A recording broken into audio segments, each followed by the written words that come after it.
સારોલી પોલીસે શ્રાવણીઓ જુગાર રમતા 6 શખ્સોને ઝડપી પાડ્યા છે। સારોલી પોલીસને ચોક્કસ બાતમી મળતા જુગારધામ પર રેડ કરી હતી।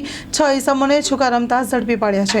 ઝડપાયેલા 6 જુગારીઓ પાસેથી પોલીસે અંગ ઝડપી લેતા 32,850 રૂપિયા રોકડા તથા નાળના રૂપિયા 7,800, દાવ પર લગાડેલા 30,000 રૂપિયા, ચાર મોબાઈલ ફોન જેની કિંમત રૂપિયા 77,000, 4 વ્હીલર તેમજ 2 વ્હીલરના રૂપિયા 5 લાખ એમ કુલ રૂપિયા 6,92,000ના મુદ્દામાલ સાથે કાયદેસરની કાર્યવાહી હાથ ધરી છે। સ્ટોરી રિપોર્ટ બાય સુરતથી સતીશ કુંભાણી સાથે કેમેરામેન ચિરાગ રાજકોર।